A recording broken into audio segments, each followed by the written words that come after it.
South Africa's top court ruled unanimously against him, but nothing short of a split inside the ruling ANC could at this point force out Jacob Zuma. Parliament this Tuesday handily rejecting the opposition's bid to impeach Zuma over the $16 million worth of public money spent on the president's ranch. The 73-year-old Zuma, who in the past has beaten corruption and rape charges again, had the ANC's winning machine on his side, the one that helped him topple his predecessor, Thabo Mbeki, back in 2008. What does Zuma's staying power say about today's South Africa? Which way are its politics heading? How are institutions doing in the land of Mandela? This in a time of slumping exports and growing inequality. We're going to be gauging the impact of political events in South Africa, on the region and on the continent. Today in the France 24 debate, Zuma hangs on. With us from Johannesburg, he was an anti-apartheid activist. Raymond Suttner, formerly a member of the leadership of the ANC and of the South African Communist Party. Thank you for joining us. We're also joined by Mmusi Maimane. He heads the opposition Democratic Alliance. Thank you for being with us here on France 24. Thank you so much for having me on your show. Here in the studio, Thierry Vircoulon, author of South Africa in the Time of Jacob Zuma, The End of the Rainbow Nation, book published in French by L'Harmattan. And we're with South African DJ and music producer Mo Loudy. Nice to see you again, Mo. Nice to see you. The France 24 debate, where you can join the conversation on Facebook and Twitter, hashtag F24debate, 143 in favor, 233 against. There's always going to be an uphill battle for the opposition to reach the 2/3 needed to impeach Jacob Zuma. Sanam Chantier has more. High drama in the South African Parliament as the debate turned from a motion to impeach President Jacob Zuma to the recusal of the Speaker. Anything that you do is illegal. So I stand to propose concretely that you must step down, and then a different presiding officer takes over that seat so that we can have a rational and fair parliament today. The high-level squabbling continued amongst lawmakers as the opposition claimed Speaker Baleka Mbete was also a respondent in Zuma's case. No, Baleka, listen to me. No, Baleka, listen to me. You are not a speaker here. You don't have a right to sit where you are sitting. After a 20-minute altercation, Mbete finally suspended proceedings to consult with officials. She has since resumed the parliamentary session. The heated debate drew the attention away from what's been dubbed the biggest scandal yet to hit President Zuma, who since before taking office 7 years ago has fought off accusations of courting influence, corruption and even rape. Mmusi Maimane, let me begin with you. Your reaction to that vote. There wasn't a mass defection on the part of ANC lawmakers to the opposition side. Well, what has become very clear is the fact that the ANC can no longer be trusted with the Constitution. It's clearly a party. It's no longer a party of President Nelson Mandela. It's a party now of Jacob Zuma, beset on really not protecting the Constitution, not protecting the people of this country. So it wasn't surprising in many ways, but what is clear in the long run is that South Africa will remember this day and remember the fact that this is the ANC that has lost its moral campus. Been a reaction from the chief whip of the African National Congress, speaking to reporters Jackson Mutembu, saying there has been damage on the part of the ANC. We need to go down on the ground and explain exactly what happened. We still have a lot to do. Your reaction to that statement? Look, it's the damage is irreparable. Once you've gone down the route of breaking the Constitution, nothing really stops you from doing it over and over again. So it clearly means the Constitution of the Republic does not mean anything for Zuma and his ANC cronies. So we believe today that it was the irreparable damage that the ANC can't suffer. And now it's up to the people of this country to really take matters into their own hands by voting out a corrupt government. Raymond Suttner, did Jacob Zuma, in fact, break the Constitution? It was the Constitutional Court that ruled unanimously that he had to pay back money. But did he infringe on the Constitution itself in spending that public money on his ranch?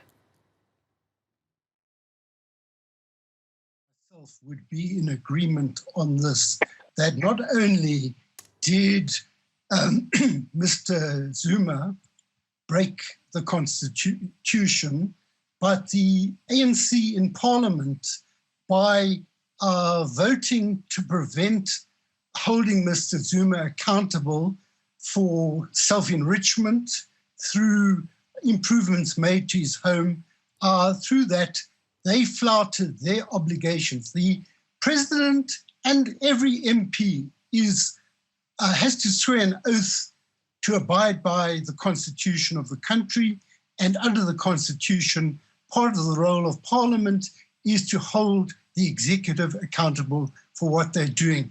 So not only President Zuma violated the constitution, violated his oath of office, violated his ethical and legal obligations, but the entire ANC membership in parliament, including the speaker. And I think what was very important today, in which I was impressed with, is the way the opposition united to call upon the speaker to recuse herself from the office, because she had presided over a parliament that was found by the Constitutional Court to have acted in violation of the Constitution. So we've got this incredibly good Constitution, but it's powerless against people who violate it and then do not want to remedy. But I'm sorry, but Jacob Zuma is saying he's going to abide by what the Constitution's decided. He is going to pay back money. Yes, but that is one element of it. I think that in any democratic country, when you act in a way, you as the president of the country, I think the court said things like this, you are like a role model or embodying the nation's hopes. And part of that is setting an example with legality. Under apartheid, legality meant oppression for the majority of South Africans. After 1996, we have a constitution that guarantees freedom. When the president of the country is found by the highest court of the land to have acted completely contrary to the constitution, he should resign, but he won't resign. All right, last Friday. That's the problem with the situation in this country. Sorry, if I can just say, this is the quandary that people have, in that the ANC, despite Mr. Maimane saying one should vote them out, it is unlikely that they will be voted out for the foreseeable future. And people like myself, it's quite difficult to work out a role, but I'll leave it there for the moment.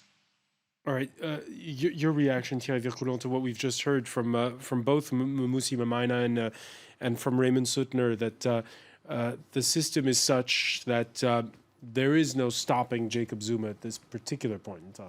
Yes, I think it was very predictable that the ANC MPs would not actually vote against Jacob Zuma. We must not forget that we are coming very close to municipal elections in South Africa. Therefore, actually showing the divisions within the ruling party would have been very detrimental for the next electoral campaign that is going to start very soon. On top of that, of course, Jacob Zuma still maintains a very serious control in the ANC, even if we hear more and more, and I think that's what is the most important at the moment, we hear more and more challenging voices within the ANC against him. Very recently, there was a leaked memo by the MK veterans, and the MK veterans are basically the core of the ANC, who asked for an ANC special conference to be organized very soon. This is a reminder of what happened in 2008. They asked for it, but will they get it? That's the thing. Well, I don't think they will get it right now, especially because the municipal elections are coming. But maybe later that may happen. All right, when Turkey's top court let 2 opposition journalists out of jail, President Erdogan accused it of opening its own existence and legitimacy up for debate. When Brazil's parliament opens impeachment proceedings against President Rousseff, she calls it a coup. But after last week's rebuke by South Africa's Constitutional Court, Jacob Zuma was all sweetness and light. Yesterday, the Constitutional Court of the Republic, playing this crucial role, issued a judgment on the matter of security upgrades at my private residence in Nkandla. I welcome the judgment of the Constitutional Court unreservedly.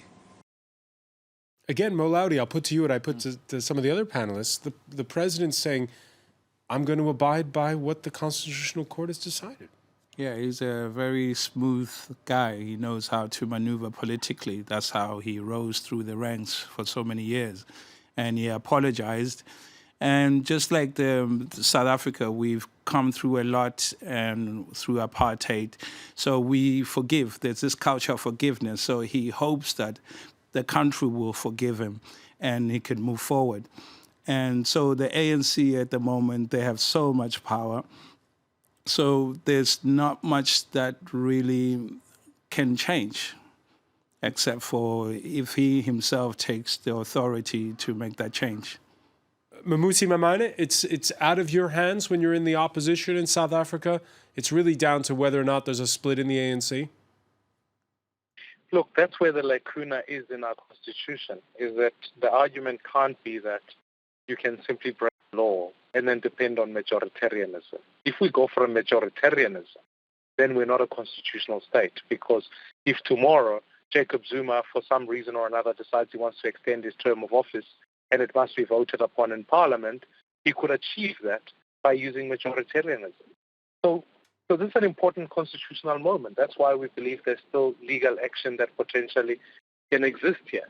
But furthermore, we still hold the absolute view that in key urban areas and cities, Jacob Zuma would do very well to take the lesson from Robert Mugabe, that in fact eventually people stop voting in urban areas and vote for the opposition. And we're seeing growth. That's why we are already in control of a major metro in South Africa in the city of Cape Town. And we've made it no secret that our intention is to go after the city of Joburg, Nelson Mandela Bay, and Pretoria. And if you can control more cities, you can in fact be able to direct South Africa's economy and be able to impact substantially the lives of South Africans. So yes, it's not going to be this year that we're going to see a national government led by the DA. But the momentum is certainly with us.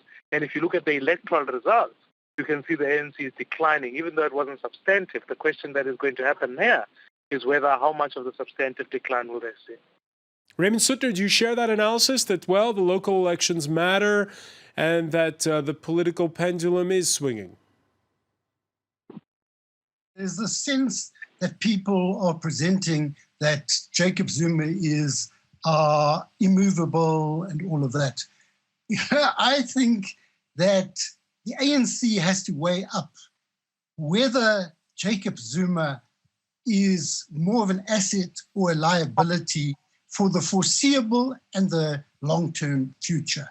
Mr. Maimane has pointed to the fact that ANC is very vulnerable in some key metros, and certainly there seem to be indications that some sections of the ANC believe that he is making them vulnerable, that Zuma is making them vulnerable. So it could happen that overnight they decide to ditch him. But the problem internally is that there may not be an acceptable alternative because there are 2 contenders who've been mentioned and they have different bodies of support.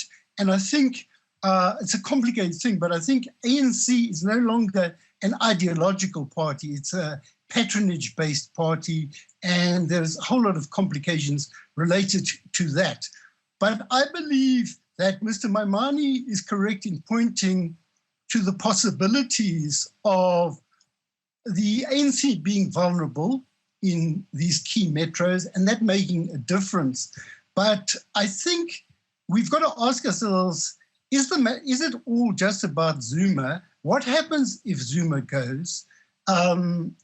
When you have situations where people want to be elected because they will give contracts to other people and they will derive financial and other material benefits. We've got a culture that the current government has got into. It was there before under the apartheid regime, but they have built their own networks so that whoever comes there, there's going to be an expectation that they have to support this person, that person, and so forth. All right, let me bring in Mamusi Mamane because he has to go soon. Just your reaction to that. If Zuma goes, if the people around him go, that there'll be the expectation among voters that there'll be patronage for those who've supported the opposition. No, not DA, meaning... Mamusi Mamane. Yes, I apologize. What was the question? The question is that the point made by Raymond Suttner, what happens when Zuma goes? Will it simply be that a culture of patronage that has risen the last couple of years will simply just shift to the opposition? Far from. You see, part of the problem with why the ANC can act with impunity is because they believe without doubt that they are electorally impenetrable. And now we're arguing to say that we've already, where we govern, shown the fact that where we govern, there are no acts of corruption. In fact, we've been in government in a province or one of the states here in South Africa, and we've shown there's been no allegations of corruption. Unemployment is on the decline, and change is already for the betterment of the people's lives has already happened. Therefore, corruption and impunity gets taken away if you are committed to saying to yourself, you are going to govern in a manner that suits all the people. And I think we've shown in our track record and will continue to show it. I think it may be true of some opposition parties, but certainly not true of us. And we're already in government with testimony to that fact. Mamusi Mamane, I want to thank you for joining us, the head of the Democratic Alliance, the opposition party. We're going to continue with the rest of our panel when we come back. You're watching the France 24 debate.